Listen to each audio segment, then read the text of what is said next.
Are you ready to set your authentic self free? Welcome to Your Unapologetic Life, the podcast with me, Morgan Barkus. This podcast is full of my personal stories, advice, and strategies, as well as book recommendations to help you ditch comparison and society's standards for us women so you can finally reveal who you truly are. Are you ready to live out loud? Let's get this party started.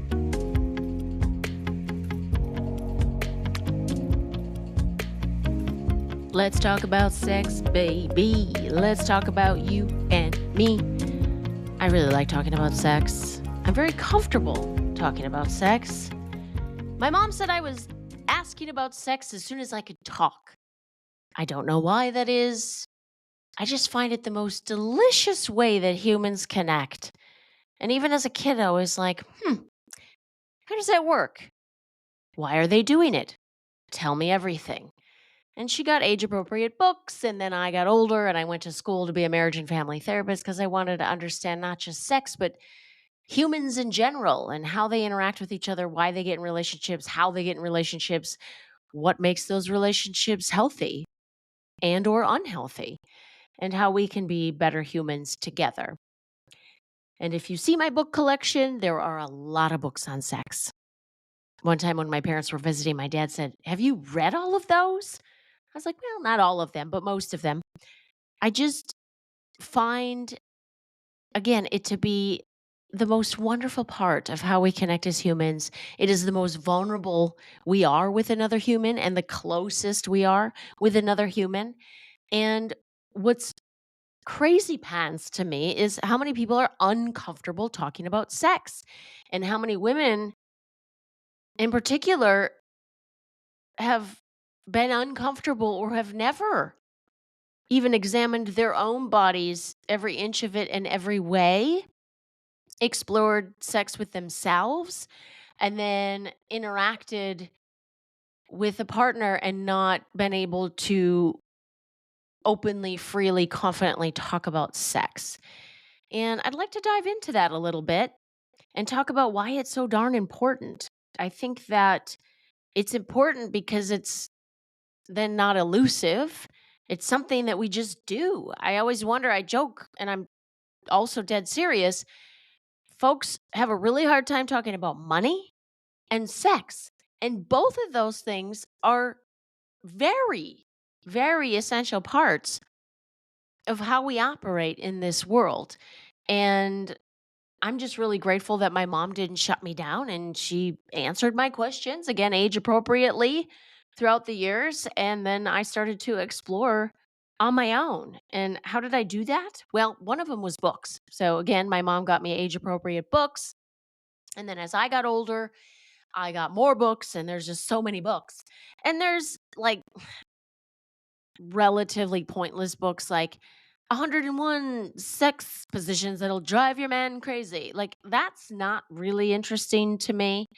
I'm more interested in, Come As You Are, or Gillian Anderson's new book, Want, or Succulent Sexcraft. One of the books I read recently that was wonderful, just so informative and reassuring, reinforcing, positive, is Jaya's book called Your Blueprint for Pleasure. It was a wonderful, if you're familiar with the five love languages and how we all speak all of the languages, if you will, of love, and we're usually fluent in one, maybe two of the love languages. And that is how we receive and give love. And that when your partner knows that, you can better show each other love and receive that love. The book called Your Blueprint for Pleasure is very similar to that in learning yourself and what you need and like and enjoy in a sexual partnership, and then being able to learn your partner as well so that you can have a really fulfilling love life, both from a, just a communication standpoint, but also an intimate sexual standpoint. Anyway, so books. I think books are a wonderful start. They're a safe start. There are just so many wonderful books out there to indulge in, to learn more about yourself. And there's East versus West, and there's, the Tao of Sex, and there's just a lot of resources available to you. And just like anything in this life, if you want to learn more about something, you go read, you take a class. That's what I do anyway. I would also suggest starting to talk to your friends openly about sex. It is my favorite topic. As I said, I'm also very comfortable talking about it. And sometimes I make people giggle because I am so darn open about it. And I found that with the right friends or the right people, they appreciate that. And it takes me back to I was in my probably mid to late 20s and I worked with a young lady. She was a few years younger than me and she was working the front desk. I was a fitness and dance instructor at this studio in Minneapolis, Minnesota.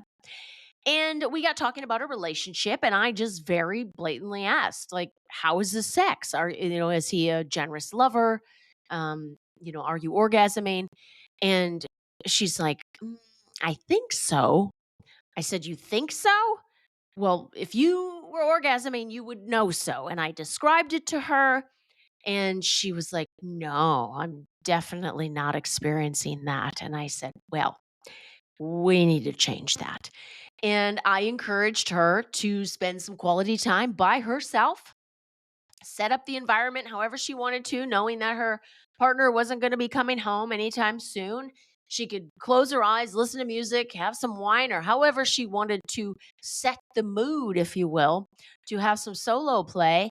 And I didn't ask about it after that. I just really encouraged her to explore that with herself and find out what it felt like. And I said, how are you ever going to give your body to someone else, share a sexual experience with someone else, if you don't even know how to do that with your own self and what feels good to you, what you want, what you need to feel pleasure and experience pleasure? I don't know how long it was after that chat we had. And she told me that she did it. Chose an evening and she poured some red wine and put on some music and she said, Morgan, oh my. Like I felt so empowered. I felt so confident. I felt so alive and so sexy. I had no idea that that is what that was. And in her relationship prior to that, she was just servicing her partner and not being able to know what she wanted, what she needed to enjoy it, the experience and experience pleasure.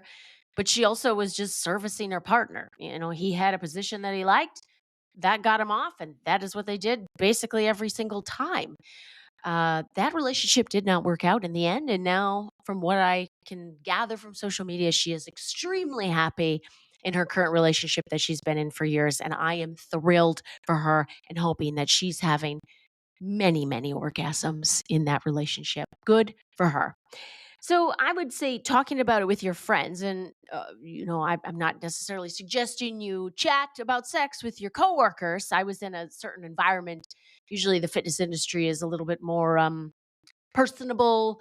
Um, Not even that. I don't mean to make corporate sound not personable. I just there's a lot less rules. It's a lot more intimate in terms of a work environment, and there's not so many rules about what's appropriate and what's inappropriate. So, sitting around working with a bunch of women and only having women students fosters a lot of connection and conversations about things that women think about and talk about and want to share. So, anyway, so talking about with your friends, maybe not necessarily your coworkers, and having candid conversations. Maybe you start with a book club because some people are uncomfortable talking about sex.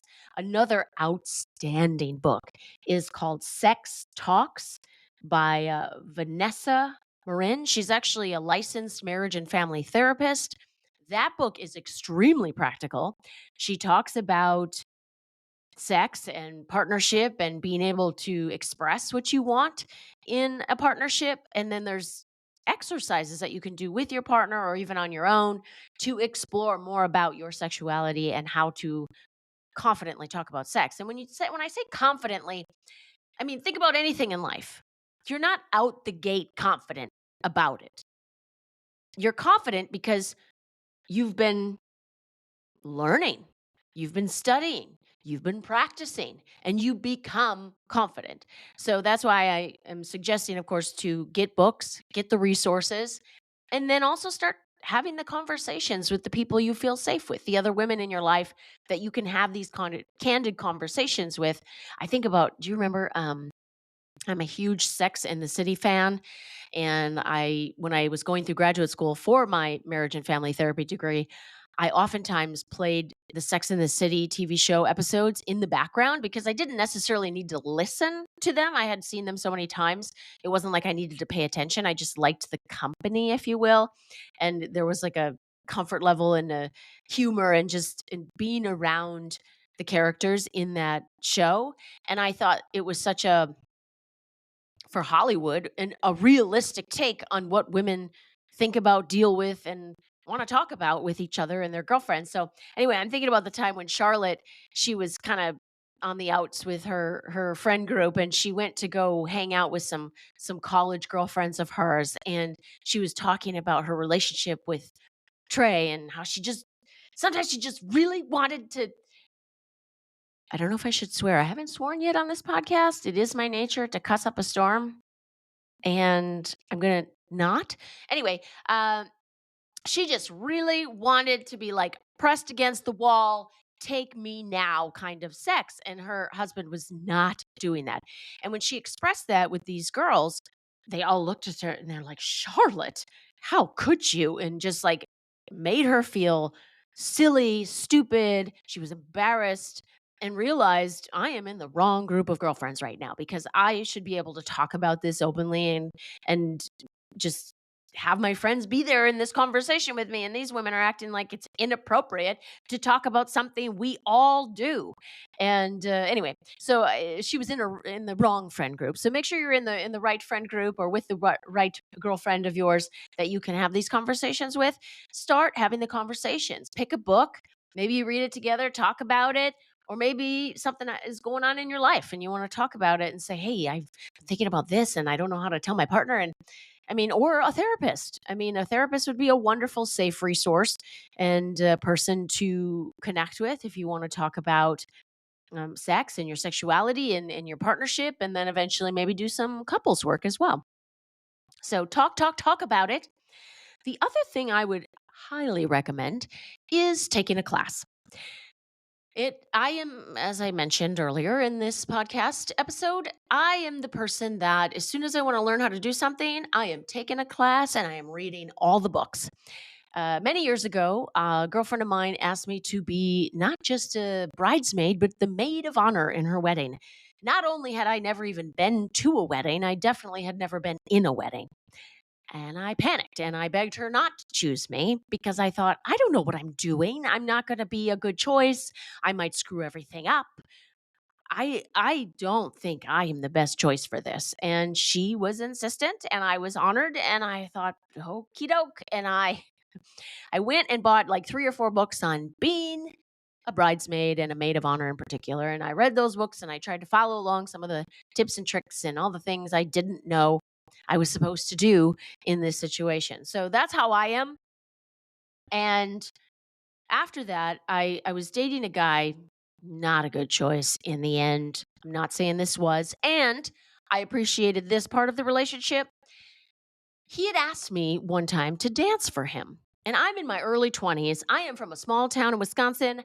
I grew up in the age of no internet.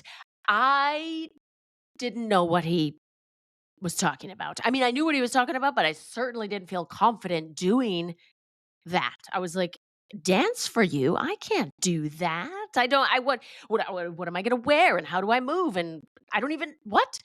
I didn't, I didn't do that because I didn't know what I was doing and I didn't feel confident. And unless I feel confident, I didn't want to do it. And so what did I do? I took a class. I was lucky enough to spot a billboard of all things in on Hennepin Avenue. I believe it was Hennepin and Lyndale in Minneapolis, Minnesota, way back in the early 2000s when I was living there after college. And it was an exposed brick wall and a mirror and a pair of stiletto shoes. And it said Flex Appeal Studios. And I thought, what is that? Sign me up. And I called and I asked and I said, "Hey, do you have to be a stripper to take this class or can I just come in and take the class?" She said, "Absolutely not. This is exotic dance and fitness for the everyday woman. I would love for you to come to class. Here's what I offer. Here's the packages I have. When do you want to come in?" Well, I went into class and I was the only person that showed up.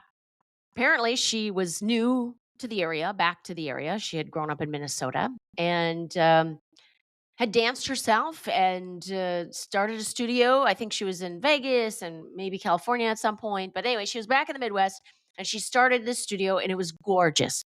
It was this old building, like 20-foot ceilings, exposed brick and wood floors, and it was the entire wall was mirrors and this red plushy chair and lamps on the floor. The mood lighting was outstanding. It was beautiful, and I loved it in there aesthetically, and I felt comfortable, and the instructor was awesome. The woman who owned the place was also the instructor, and again, I was the only one that showed up for the class, so a little intimidating at first. I have this gorgeous woman, like, taking me through a stretching warm-up, and then she's teaching me how to walk in these stilettos and how to give a lap dance, essentially, and, boy, that unleashed a whole thing because I was like, "Wow, I'm really good at this," and I took more classes, and it became something that I ended up teaching. I was so drawn to it and so good at it that this woman asked me to be an instructor, and I worked for her for many years and loved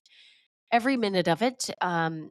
That studio was like my studio, and I would go in early and sweep the floors, and I would run workshops and classes, and I still am friends with some of the women that were in my classes over the years, even though, God, I moved away from Minneapolis in 2013. It was just one of the most glorious times of my life in terms of connecting with the women and watching them bloom into these confident, sexy, feminine women. It was a wonderful time in my life. So I say all that to say I ended up taking a class. I took more classes. I got better at it. I became an instructor. That is not the path you have to take. Just take a class. And then if you're really not into it, start even smaller. There are videos.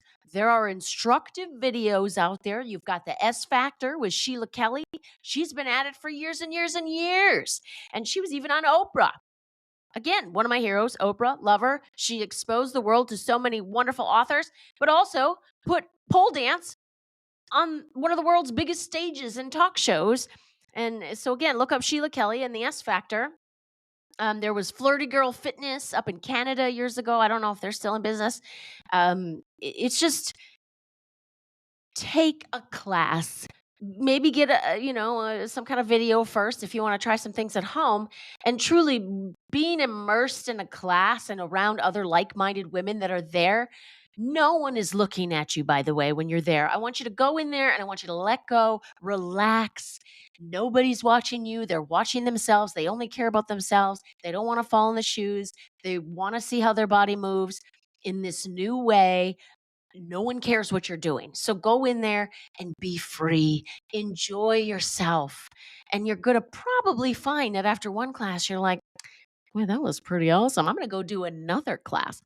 One of the gals, I did a 6-week exotic dance workshop years ago. And basically each week I would take them through a different lesson, and just the floor was their stage. And I would teach them how to dance in a beautiful artistic way. And one of the gals, she was a young gal that was, like, I think in college or something, or I don't know, graduate school, something.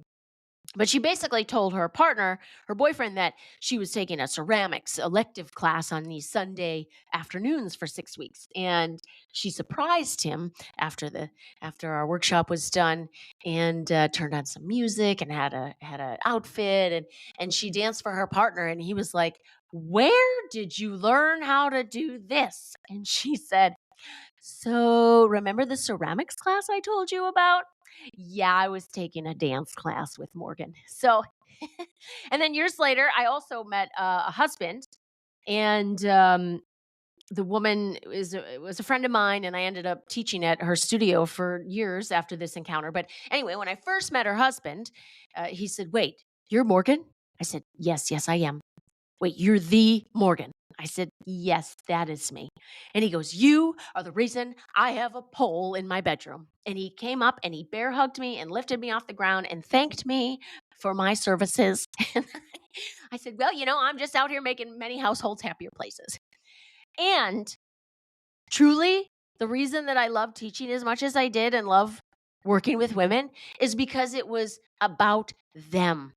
Yes, their partners were the beneficiaries of my services, my teaching, but truly, a lot of women that worked with me were single or divorced or just came because they wanted to for themselves. Because where else in our lives do we get to be feminine? And where do we get to wear clear 7.5 inch heels if we want to, and cute little lacy bodysuits, and just be free around each other, but also in a like-minded group. I had one gal who took many of my workshops and classes, and she ended up at some barbecue or something in her neighborhood, and some of the other women were very unkind to her and treating her like she was the enemy. And she said, Morgan, I forgot that so many women are not very kind to each other outside of this studio and this safe space that we have when we're in classes together. And so that's why I would also encourage you to go find a studio with a bunch of women, because they're all there for the same reason. They want to feel free. They want to feel feminine and safe and sexy and confident. And they're not there to judge you. They're there to learn. They're there to tap into something inside of them that they don't get to in their day-to-day life when they're a mom and they're at work and they're at the grocery store, they're running to Costco. Like, these are not sexy day-to-day tasks. And this safe place, this studio, this dance class is the one place where you can go and just be your beautiful, feminine, confident, sexy self around a bunch of other women that want to support you and feel that for themselves and be confident themselves. I don't know where you live, and I would Google pole dance studio near me. And then once you find that, you'll find if that studio offers other classes as well. I mean, look, I think there's like stiletto classes out there, maybe. There's some hip hop classes or whatever. I just personally think that the most non judgmental, most feminine, confident classes you can take are in pole dance studios, because it's just a different vibe. And, try different instructors, give it a shot. I mean, what's one time in your entire life, maybe a $25 class? Go experience it. You don't like it, never go again. And my motto in life is, you won't know unless you try. So go out there, get the books, start talking to your girlfriends, and also go take a class. Let me know how it goes. I can't wait to hear about it. Thanks again for being here. Are you open to doing me a favor? Please hit that plus sign to follow this podcast, rate and review, and then share this podcast with at least one woman in your life that you care about.